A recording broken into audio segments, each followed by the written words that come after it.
The shattered glass, some people are born wearing crowns. Others spend their lives polishing them. But on a rainy Thursday evening in Chicago's most exclusive steakhouse, the distance between a throne and the gutter proved to be exactly one spilled drink. 24-year-old Nina Castellano had learned long ago that survival meant swallowing your pride with a smile. The elegant black uniform she wore at the Obsidian Club wasn't just clothing. It was camouflage in a world where she didn't belong. Behind her polite smile and steady hands lived a woman drowning in student debt from nursing school, juggling 2 jobs to keep her younger brother in his final year of high school after their parents passed away in a car accident 3 years prior. Every shift at this temple of excess was a reminder of how different her life could have been. But dwelling on what-ifs didn't pay the electric bill or put food on the table.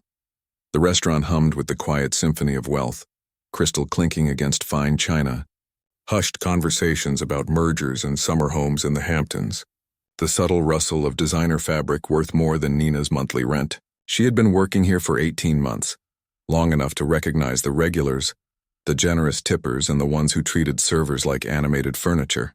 Tonight would test everything she'd learned about keeping her composure. The kitchen had been buzzing all evening with nervous energy. Word traveled fast among the staff when certain names appeared on the reservation list. Tonight's name was Dominic Harrington, and it carried weight like a wrecking ball. At 32, Dominic was the golden child of Harrington Industries, a manufacturing empire that built everything from airplane parts to medical equipment. But Dominic wasn't famous for his business acumen. He was notorious for his cruelty, his explosive temper, and a string of scandals involving everyone from employees to business partners. The tabloids loved him. The service industry despised him. Nina's section manager, a weathered woman named Patricia, who had seen everything in her 20 years at the Obsidian Club, pulled her aside as the dinner rush peaked. "Table 12 just got assigned to your section," Patricia said, her expression a mixture of sympathy and resignation.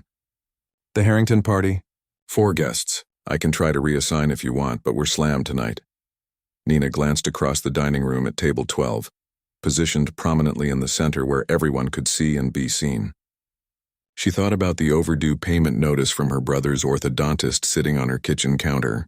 She thought about the textbook she still needed to buy for next semester. "I'll take it," she said quietly. "I can handle it." Patricia squeezed her shoulder. "Keep your responses short. Don't make eye contact unless absolutely necessary. Get them in, get them fed, get them out." When Dominic Harrington arrived, he didn't walk into the restaurant so much as he invaded it. Tall, impeccably dressed in a suit that cost more than Nina made in 6 months, with dark hair styled with calculated carelessness, he moved through the space like he owned it. In a sense, he did. His family's company was one of the restaurant's largest private investors. Flanking him were 2 other men cut from the same privileged cloth, and a woman who looked like she'd stepped off a runway, her expression glazed with boredom. They settled into their seats with the casual arrogance of people who had never been told no. Nina approached with water glasses balanced on a tray, her professional mask firmly in place. "Good evening. Welcome to the Obsidian Club. My name is Nina, and I'll be taking care of you this evening. May I start you off with something from our cocktail menu?" Dominic didn't acknowledge her greeting.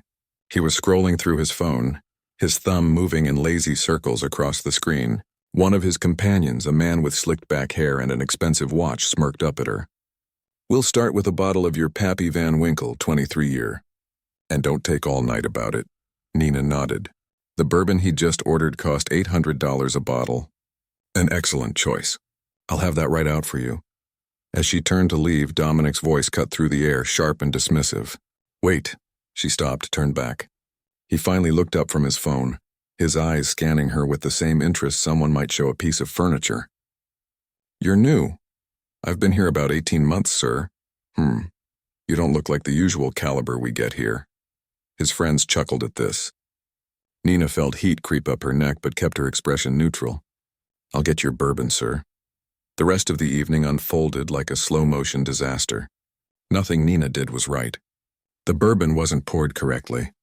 The steaks, cooked exactly to their specifications, were somehow wrong. She was too slow, then too hovering. Dominic seemed to delight in finding fault, his complaints growing louder, drawing glances from other tables. His friends egged him on, their laughter cruel and sharp. Nina endured it all with practiced grace. She'd dealt with difficult customers before. She apologized for things that weren't her fault, smiled through barely veiled insults, and reminded herself that the shift would end. But Dominic Harrington was just getting started. When she brought out their desserts, a selection of the restaurant's signature chocolate soufflés, Dominic was in the middle of a story, gesturing wildly with his hands. As Nina carefully placed the delicate dessert in front of him, his arm swung out deliberately, forcefully, connecting with the edge of the plate. The soufflé flew from her hands, the plate shattering on the marble floor with a sound like a gunshot. The restaurant fell silent. Every conversation stopped. Every eye turned to their table. Nina stared at the destruction at her feet, dark chocolate and shattered porcelain scattered across the pristine floor. Her heart hammered in her chest. She knew what had happened. She had seen the intentional movement of his arm, but she also knew the rules of this world. The customer was always right. Especially this customer. "Oh my God," Dominic said loudly, his voice dripping with theatrical shock. "Did you just throw my dessert on the floor? Are you serious right now?" "Sir, I apologize. Your arm caught the plate as I was setting it down, but I take full responsibility. My arm." Dominic interrupted, his voice rising. "Are you actually trying to blame me for your incompetence? Do you have any idea who I am? Who my family is?" His companions were recording now, phones pointed at Nina like weapons. She could see other diners doing the same, drawn to the spectacle like moths to a flame. Her face burned with humiliation. Dominic reached into his wallet and pulled out a wad of cash. He threw it on the floor, the bills scattering among the chocolate and broken china. "There, that should cover the mess and your obvious inability to do your job. Now get down there and clean it up. Consider it practice for whatever your next career is going to be, because you're done here." Nina stood frozen, staring at the money on the floor. Every cell in her body screamed in protest. She wasn't just a server. She was a nursing student, a sister, a daughter to parents who had taught her dignity and self-respect. She was someone's whole world. But she was also someone who needed this job desperately. The weight of every eye in the restaurant pressed down on her shoulders. She could hear whispers, see phones still recording. This moment would define her one way or another. Her knees began to bend, her pride crumbling under the crushing weight of necessity. And then a voice, calm and commanding, cut through the tension like a blade through silk. "I don't think that will be necessary." The unexpected witness. The voice belonged to a woman in her early 60s, seated alone at a corner table that Nina had barely noticed throughout the evening. She was dressed simply but elegantly in a navy blazer, her silver hair cut in a sharp bob. Everything about her presence suggested quiet authority, the kind that didn't need to announce itself. She rose from her table with the fluid grace of someone accustomed to commanding attention without demanding it. As she walked toward them, Nina noticed the way other diners straightened in their seats, the way the restaurant manager suddenly appeared from the back office, his face pale with recognition. Dominic Harrington's smug expression flickered, confusion replacing confidence. "Excuse me, but this doesn't concern you." The woman stopped beside Nina, her eyes never leaving Dominic's face. "On the contrary, Mr. Harrington, it concerns me very much. My name is Catherine Blackwood. I own this restaurant. I also happen to sit on the board of Harrington Industries. And I've been watching your performance this evening with growing disgust." The color drained from Dominic's face. Catherine Blackwood was a legend in Chicago's business community. A self-made billionaire who had built her empire from a single food truck to a network of acclaimed restaurants and hotel properties. She was known for two things: her impeccable taste and her absolute refusal to tolerate cruelty. "Ms. Blackwood, I didn't realize you were here. This waitress, she destroyed my dessert and—" "I saw exactly what happened," Catherine interrupted, her voice sharp as broken glass. "I saw you deliberately strike the plate from her hands. I watched you orchestrate this entire spectacle for your own amusement, and I've heard every condescending, disrespectful word you've spoken to her tonight." She turned to Nina, her expression softening. "What's your name, dear?" "Nina Castellano, ma'am." "Nina, are you injured? Did any of the broken china cut you?" Nina shook her head, too stunned to speak. Catherine nodded, then turned back to Dominic. "Mr. Harrington, you are no longer welcome in any of my establishments. Effective immediately, you are banned from the Obsidian Club and every other property I own. Security will escort you out." Dominic's mouth opened and closed like a fish gasping for air. His friends had gone silent, their phones lowered. You can't do that. My family invests in this place. We practically own— Your family invests, Catherine corrected coldly. Not you. And I suspect when your father hears about this incident, he'll have significantly more to say to you than I do. As for your investment, I'll happily buy out your family's share at market value. I don't need money from people who think wealth gives them permission to humiliate others. 2 security guards appeared as if summoned by invisible signals. Dominic looked around desperately but found no allies in the sea of watching faces. Some diners were nodding in approval. Others looked away, embarrassed to have witnessed his downfall. As the guards escorted a sputtering Dominic and his party toward the exit, Catherine bent down gracefully and picked up the scattered bills from the floor. She smoothed them out, counted them quickly, then handed them to Nina. $500, keep it. You earned every penny dealing with that tonight. Nina's hands trembled as she accepted the money. Ms. Blackwood, I don't know what to say. Thank you doesn't seem like enough. Catherine smiled, a genuine warmth reaching her eyes. Don't thank me yet. Walk with me to my table for a moment. Nina followed, acutely aware of the entire restaurant watching them. Catherine gestured to the empty seat across from her. Sit, please. You look like you're about to collapse. Nina sat, her legs grateful for the support. Catherine studied her for a long moment, the kind of assessment that felt like being read rather than merely observed. Patricia tells me you're in nursing school, Catherine said. 2nd year, is that right? Nina blinked in surprise. Yes, ma'am. I'm studying to become a pediatric nurse. I work here and at a clinic 3 days a week to cover tuition and living expenses for me and my younger brother. Your parents? They passed away 3 years ago. Car accident. My brother Daniel is 17, finishing high school. I'm all he has. Catherine's expression shifted, something deeper than sympathy crossing her features. I lost my mother when I was 19, she said quietly. Raised my 2 younger sisters while working 3 jobs and going to culinary school at night. I understand the weight you're carrying, Nina. I see it in your eyes every time you think no one is watching. Nina felt tears prick at the corners of her eyes. In 18 months of working at the Obsidian Club, no one had truly seen her. Not the real her beneath the uniform. I'm going to make you an offer, Catherine continued, and I want you to think carefully before you answer. I run a foundation, the Blackwood Initiative. We provide scholarships, mentorship, and career support to young people who are working their way through school while supporting families. Full tuition coverage, living stipend, and access to a network of professionals in your field. The only requirements are maintaining your grades and paying it forward someday, when you're in a position to help someone else. Nina's breath caught in her throat. I don't understand. Why would you do this for me? Because 20 years ago, someone did it for me, Catherine said simply. A restaurant owner saw me falling asleep during my shift because I'd worked 16 hours straight. Instead of firing me, she paid for my culinary school and gave me a loan to start my first restaurant. I've spent the last 2 decades trying to be that person for others. You have something rare, Nina. You have grace under pressure, dignity in the face of humiliation, and a work ethic that most people only pretend to possess. Those qualities will make you an exceptional nurse. Let me help you get there. Nina couldn't stop the tears now. They flowed freely down her cheeks as years of exhaustion, fear, and desperate hope crashed over her. Yes, she whispered. Yes, please. I don't know how to repay you, graduate. Become the best nurse you can be. Take care of your brother. And someday when you see someone struggling the way you are now, help them. That's the only payment I need. Catherine stood, extending her hand.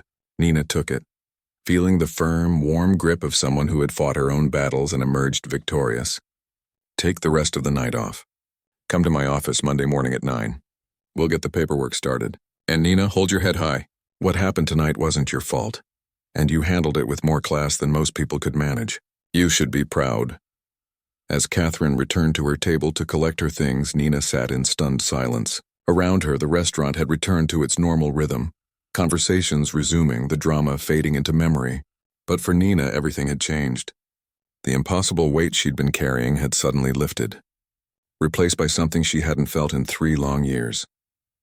Hope, the ripple effect. 6 months later, Nina stood in the children's wing of Chicago Memorial Hospital, her new scrubs crisp and her identification badge still shiny with newness. The scholarship from the Blackwood Initiative had transformed her life in ways she was still discovering.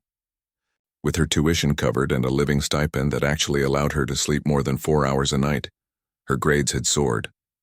She'd finished her nursing program a full semester early with honors, and Catherine had used her extensive network to secure Nina a position in one of the city's best pediatric units. But the transformation went deeper than financial security. For the first time since her parents died, Nina could breathe. She could focus on becoming the nurse she'd always dreamed of being. Daniel had flourished too, his own grades improving now that his sister wasn't constantly exhausted and worried. He'd been accepted to 3 universities with partial scholarships, and the Blackwood Initiative had promised to cover whatever gaps remained. Nina was checking on a young patient, a 7-year-old girl named Sophie recovering from surgery, when her phone buzzed with a news alert. She glanced at it during her break and her breath caught. The headline read, "Harrington Industries heir arrested on assault charges." The article detailed how Dominic Harrington had attacked a bartender at a nightclub after being refused service. But this time, there were witnesses who weren't afraid to speak up. The article mentioned that this was part of a pattern and referenced the incident at the Obsidian Club 6 months earlier. Apparently, several other service workers had come forward with their own stories of abuse at Dominic's hands. Emboldened by Catherine Blackwood's public stand, the bartender he'd attacked was quoted in the article, "I saw what happened to that waitress, Nina Castellano, and how Ms. Blackwood defended her. It made me realize we don't have to accept being treated like garbage. We're human beings doing honest work. We deserve respect." Nina set down her phone, her hand shaking slightly. She'd tried not to think about that night, had pushed it into a corner of her memory labeled survived and moved on.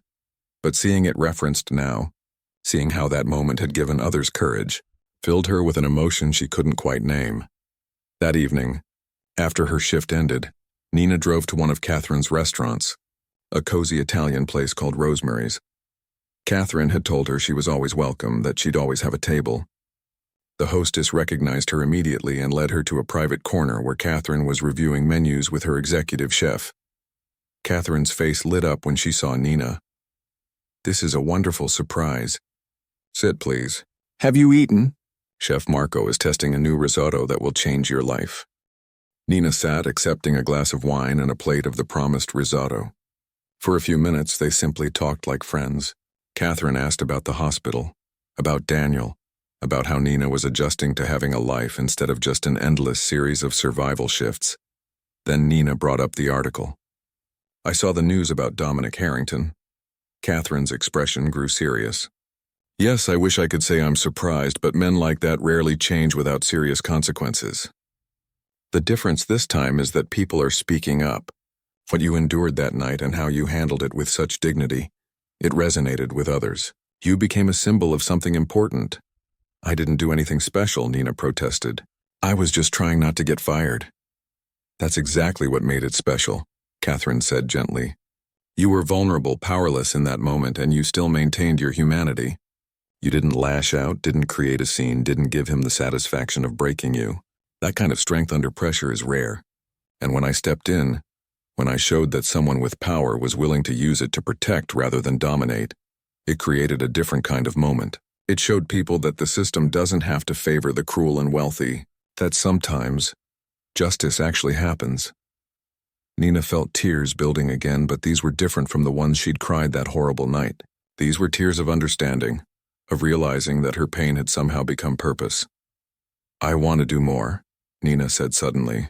"With the foundation, I mean. I want to help others the way you helped me. I know I'm just starting my career, I don't have money to donate yet, but there has to be something I can do." Catherine smiled, that warm, knowing smile that Nina had come to cherish. "I was hoping you'd say that. The foundation is always looking for mentors, people who can talk to scholarship applicants, share their stories, offer guidance. Your perspective as someone who literally just walked the path they're on would be invaluable. And yes, someday when you're established in your career, if you choose to donate, that will be wonderful. But right now, your story, your presence, your willingness to show others that survival is possible, that's the most valuable gift you can give." Over the next 2 years, Nina became one of the Foundation's most active mentors. She spoke at high schools and community centers, sharing her story without shame. She talked about the night at the Obsidian Club, not as a victim, but as someone who had survived and grown stronger. She talked about the exhaustion of working multiple jobs, the guilt of never having enough time, the fear that she was failing everyone who depended on her. But mostly, she talked about hope, about how one person's kindness had changed the trajectory of her entire life, about how dignity and hard work, while not always immediately rewarded, were never wasted, about how the worst moments could become turning points if you refused to let them define you. Young people listened with rapt attention. Many cried. Almost all of them approached her afterward with their own stories, their own struggles. Nina listened to each one, remembered every name, and did whatever she could to help connect them with resources. Daniel graduated high school with honors and chose to study social work, inspired by his sister's transformation and her work with the foundation. Catherine attended his graduation, sitting beside Nina in the audience, both of them beaming with pride. On the 3-year anniversary of that night at the Obsidian Club, Catherine invited Nina to a special foundation gala. Nina arrived to find herself seated at the head table, beside Catherine and several other foundation board members. Midway through the evening, Catherine stood to make an announcement. 3 years ago, Catherine began, her voice carrying across the elegant ballroom, I witnessed an act of cruelty that shook me. But more importantly, I witnessed a response to that cruelty that inspired me. Nina Castellano showed me what true strength looks like. Not the strength of money or status, but the strength of character. Tonight, I'm proud to announce that Nina has agreed to join the Blackwood Initiative Board of Directors. She'll be helping to shape the future of our scholarship programs, bringing the voice of lived experience to every decision we make. The room erupted in applause. Nina stood, her legs trembling, and made her way to the podium. She looked out at the sea of faces, many of them young people who had received scholarships, who had been given the same chance she had. I was 24 years old, Nina began, her voice steady despite her racing heart, working 2 jobs, barely sleeping, raising my teenage brother, and wondering how much longer I could keep all the pieces from falling apart. I was invisible to most people, just another tired face serving their dinner. But Catherine Blackwood saw me. Not just that night when everything fell apart, but truly saw me. The person beneath the uniform, beneath the exhaustion, beneath the fear. She paused, gathering her thoughts. We live in a world that often confuses wealth with worth, that mistakes power for importance. But the truth is simpler and more beautiful than that. Our worth comes from how we treat each other, especially when no one important is watching. It comes from showing up day after day, even when we're exhausted. It comes from protecting those who can't protect themselves. And it comes from remembering always that every person we encounter is carrying a story we know nothing about. Nina's eyes found Catherine's across the room. Thank you for seeing my story. Thank you for caring enough to change it. And thank you for teaching me that the most powerful thing we can do with our success is turn around and pull others up behind us. That's what I promise to do for as long as I live. Because this isn't just my second chance. It's my responsibility to make sure others get theirs too. The applause that followed was thunderous. But Nina barely heard it. She was thinking about Sophie, the little girl she'd cared for on her first day as a nurse who was now healthy and thriving. She was thinking about the 17 scholarship recipients she'd personally mentored this year. She was thinking about Daniel, about to start his sophomore year, studying to help others the way his sister had been helped. Most of all, she was thinking about that terrible Thursday night 3 years ago, when she'd been on her knees, reaching for scattered bills on a restaurant floor, certain her life was ending. She'd been wrong. Her life hadn't been ending. It had been waiting to begin. Later that night, as the gala wound down, Nina and Catherine stood together on the balcony overlooking the Chicago skyline. The city sparkled below them, millions of lights representing millions of stories, millions of struggles and triumphs. Do you ever wonder what happened to him? Nina asked quietly. Dominic? Catherine nodded. I keep tabs. He served 8 months for the assault plus community service. His father cut him off completely, made him start from the bottom in one of their factories. Word is he's actually learning what real work means. Whether he's learned what decency means remains to be seen. I hope he has, Nina said, surprising herself with the sincerity of it. I hope he learned that how you treat people matters. That cruelty has consequences. That nobody is so far above or below you that they stop being human. Catherine squeezed her shoulder. That's why you're going to be extraordinary at this, Nina. You never let anger poison your compassion. Even after everything, you still believe in redemption." Nina smiled. "Someone believed in mine. How could I do anything less?" They stood in comfortable silence. Two women from different generations, different backgrounds, connected by a single moment of courage and kindness that had rippled outward in ways neither could have predicted. Below them, the city hummed with life, with stories being written in real time, with people struggling and surviving, and sometimes, if they were very lucky, being seen by someone who cared enough to help. Nina thought about all the young people she would meet, all the stories she would hear, all the lives she might touch. The weight of it was enormous, but unlike the weight she'd carried 3 years ago, this one felt like purpose rather than burden. This weight had wings. "Ready to change some more lives?" Catherine asked, her eyes twinkling. Nina nodded, her smile wide and genuine. The smile of someone who had walked through fire and emerged not just unburned, but forged into something stronger, kinder, and infinitely more powerful than she'd ever imagined possible. "Absolutely. Let's get to work."